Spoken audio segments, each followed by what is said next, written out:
بسم اللہ الرحمن الرحیم. سورہ ناس انشاءاللہ آج ہم پڑھیں گے. یہ بہت اہم سے ہیں, بہت دلچسپ ہیں. اس میں انشاءاللہ آپ کو دلچسپی بھی آپ کی اللہ نے چاہا تو برقرار رہے گی. اس کا وہ لفظی ترجمہ کر دیتا ہوں.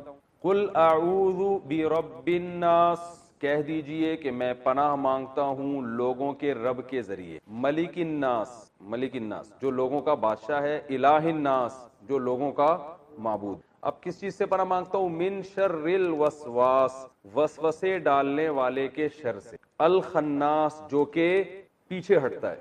الذی یہ وہ ہے, یوسوسو جو وسوسے ڈالتا ہے, فی صدور الناس لوگوں کے سینوں میں. من الجنتی جنات میں سے بھی ہوتے ہیں یہ, والناس اور انسانوں میں. یہ جو وسوسے ڈالنے والے لوگ ہیں جن بھی ہیں اور انسان بھی, جو لوگوں کے سینوں میں وسوسے ڈالتے ہیں اور پیچھے ہٹتے ہیں. یہ تو اس کا لفظی ترجمہ سمجھتے ہو. اب ہم چلتے ہیں اس کی تفسیر کی طرف. رسول اللہ صلی اللہ علیہ وسلم کی طبیعت کچھ خراب رہنے لگی تھی. بھائی ٹائم کتنا ہے؟ 21 منٹ, بہت ٹائم. نبی صلی اللہ علیہ وسلم کی طبیعت کچھ خراب رہنے لگی تھی. آپ صلی اللہ علیہ وسلم نے کچھ کام کیے ہوتے, آپ بھول جاتے کہ میں نے کیے. بعض کام نہیں کیے ہوتے, آپ سمجھتے کہ میں نے کیے. بعض دفعہ اپنی زوجہ کے ہاں جاتے, بھول جاتے کہ میں ان کے ہاں گیا ہوں. بعض دفعہ جس کے ہاں نہیں جاتے تو آپ کے ذہن میں یہ ہوتا میں ان کے ہاں گیا ہوں. تو اس قسم کی بھول چوک کے واقعات ہونے لگے. تو آپ صلی اللہ علیہ وسلم کو احساس ہوا کہ میری طبیعت ٹھیک نہیں. تو آپ صلی اللہ امہات المومنین کو بھی احساس ہو گیا. تو نبی صلی اللہ علیہ وسلم نے امی عائشہ رضی اللہ تعالی عنہ سے ذکر کیا کہ میں نے اللہ سے دعا مانگی تھی کہ میری اس مرض کو اللہ تعالیٰ, یہ بالکل صحیح احادیث ہیں جو میں آپ کے بیان کر رہا ہوں.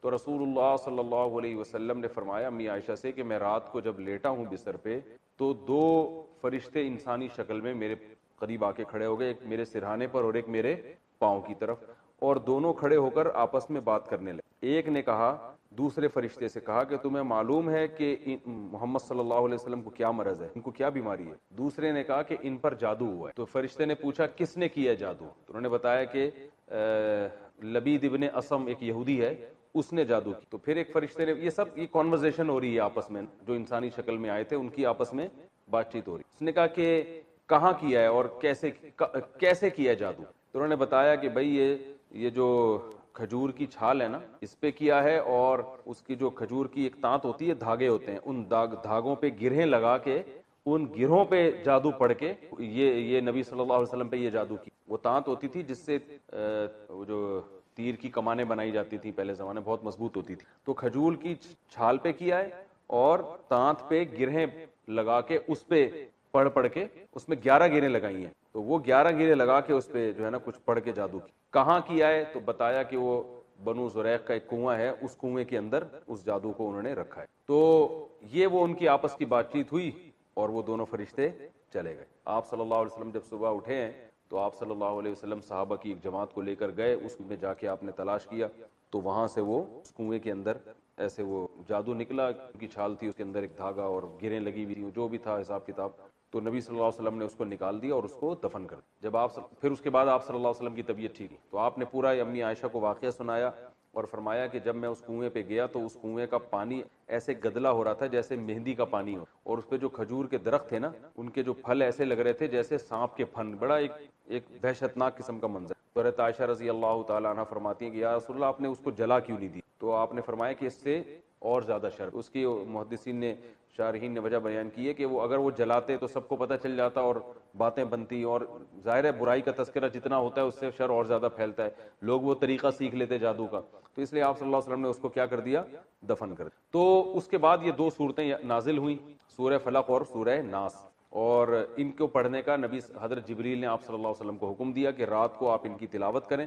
تو نبی صلی اللہ علیہ وسلم جب یہ صورتیں نازل ہوئیں تو ان کے ساتھ قل هو اللہ احد بھی ملاتے, سورہ فلق اور سورہ ناس.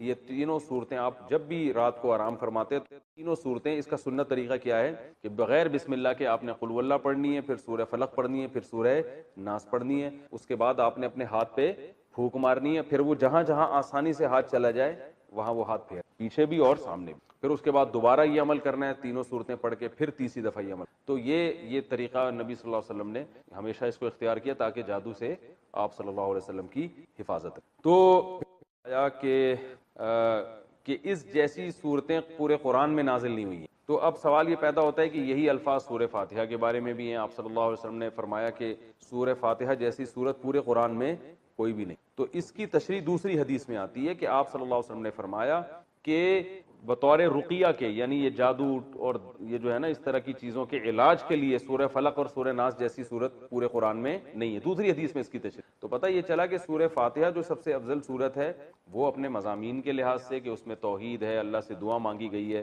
انعام یافتہ لوگوں کا راستہ مانگا گیا اور بار بار نماز پڑھی جاتی ہے۔ اللہ کی محبت میں آپ جو راستہ طے کرتے ہو اللہ کو پار کرنے کے لیے، اللہ کو پانے کے لیے، اللہ کو حاصل کرنے کے لیے آپ جو راستہ طے کرتے ہو نا، اس طے کرنے میں تھک جانا یہی منزل ہے عاشق کے لیے۔ دیکھو آپ جب کسی ہدف پہ چلتے ہو، راستے میں تھک گئے آپ، تو منزل تک پہنچنا مشکل ہو گیا نا، تو وہ آپ کا سفر کیا ہو گیا؟ ضائع۔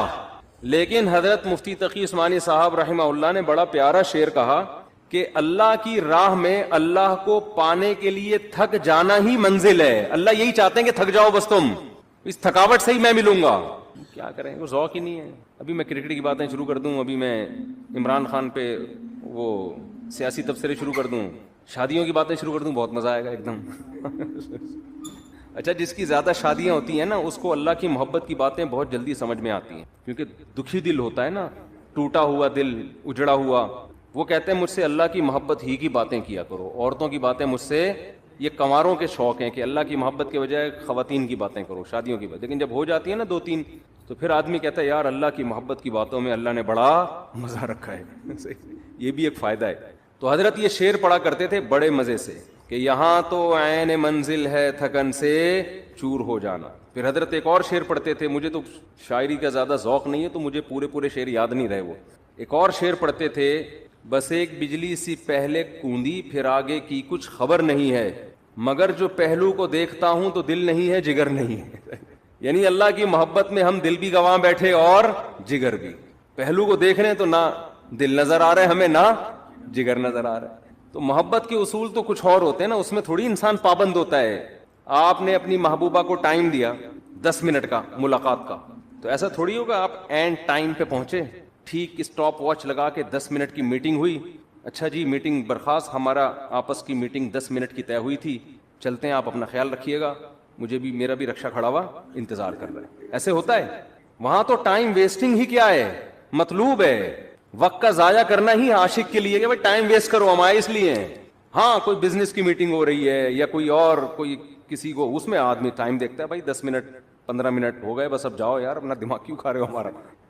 وہ بار بار میں واقعہ سناتا ہوں نا حضرت موسیٰ علیہ السلام والا، موسیٰ علیہ السلام کی جب اللہ سے کلام ہوا، اس واقعے سے میں ایک سبق دلاؤں گا آپ کو۔ بہت سے لوگ کہتے ہیں ہم جب ذکر کرتے ہیں تو ذکر میں مزہ نہیں آتا، حدیث میں آتا ہے نا 100 دفعہ صبح لا الہ الا اللہ وحدہ لا شریک لہ لہ الملک ولہ الحمد یحیی و یمیت وہو حی لا یموت۔ کیسا مزیدار کلمہ ہے، کیسا مزیدار کلمہ ہے۔ چائے بڑی خاندانی چیز ہے یار، آپ کو ایک بات بتاؤں، جب آدمی 24 گھنٹے چائے نہ پیے نا، پھر چائے پی کے بیان کرے تو عجیب ہی لطف آتا ہے اس میں نے کافی دیر بعد اب چائے پی ہے نا اور کڑک دودھ پتی، تو میری کھوپڑی ایک دم ایکٹیو ہو گئی ہے آج۔ تو سوچو سٹے میں کیا ہوگا، ہم خام ہمیں چرسیوں کو برا بھلا کہتے ہیں، ہیروئنچیوں کو بھلا بھلا کہتے ہیں۔ تو میں نے اکثر دیکھا جب میرا دماغ تھکا ہوا ہوتا ہے بیان نہیں ہوتا، دماغ فریش ہوتا ہے تو اس کے اثرات بیان میں بھی آ رہے ہوتے ہیں، دماغ چلتا ہے۔ تو میں ابھی نا کڑک سی دودھ پتی نہیں پینی چاہیے، عادت خراب کر دی نا ہم نے۔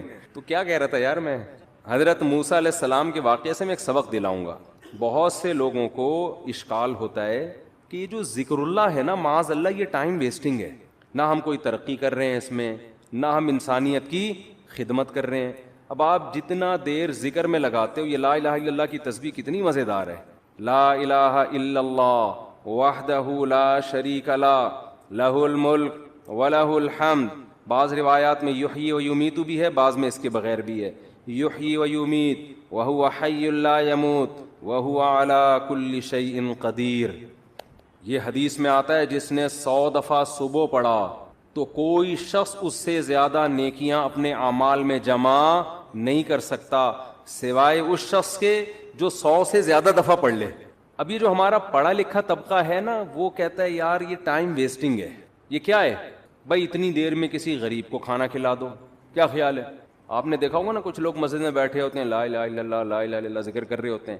یہ جو ہمارا لبرل طبقہ ان کو بے وقوف سمجھتا ہے کہ یار اتنی دیر میں بزنس کر لیتے, اتنی دیر میں کچھ اور کر لیتے, کچھ ہی غریب کو کھانا کھلا دیتے, یہ کر لیتے, وہ کر لیتے, اس کی اپنی فضیلت ہے, اس کی فضیلت کا انکار نہیں ہے, اس کی اپنی فضیلت ہے.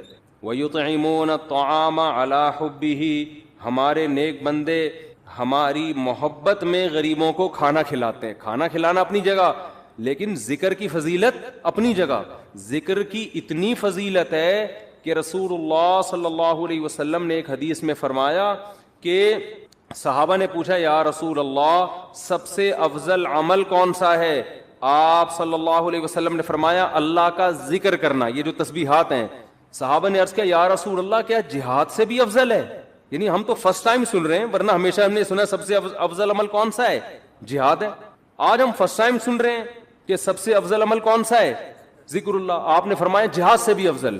یہاں تک کہ تم اللہ کے راستے میں گھوڑا لے کے نکلو اور تمہارے گھوڑے کی ٹانگیں کاٹ دی جائیں, اس سے بھی زیادہ افضل ہے کہ اللہ کا ذکر کرو. اب علماء نے تطبیق دی ہے کہ بھئی زیادہ تر حدیثوں میں تو ہے کہ جہاد افضل ہے, لیکن اس حدیث میں کیا آ رہا ہے؟ ذکر افضل. تو تطبیق یہ ہے کہ ثواب کے اعتبار سے تو جہاد ہی افضل ہے, ظاہر اس میں قربانی زیادہ ہے, لیکن ذکر کو افضل اس لیے قرار دیا گیا کہ جہاد کا مقصد بھی کیا ہے؟ لوگوں کو اللہ کی یاد اور اللہ کی عبادت پر لانا. تو مقصد کے اعتبار سے کیا چیز افضل ہے؟ ذکر.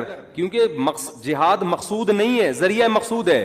جہاد مقصود نہیں, کیونکہ فقہا لکھتے ہیں کہ جہاد میں کوئی بھی کام ایسا نہیں ہوتا جو اللہ کی پسند کا ہو, کیونکہ خون خرابہ ہے, اور خون خرابہ قرآن کیا کہتا ہے؟ اللہ کو پسند نہیں ہے. چاہے کافر کا خون بہے, چاہے ان مسلمانوں کا بہے, اللہ خون خرابے کو پسند نہیں کرتے.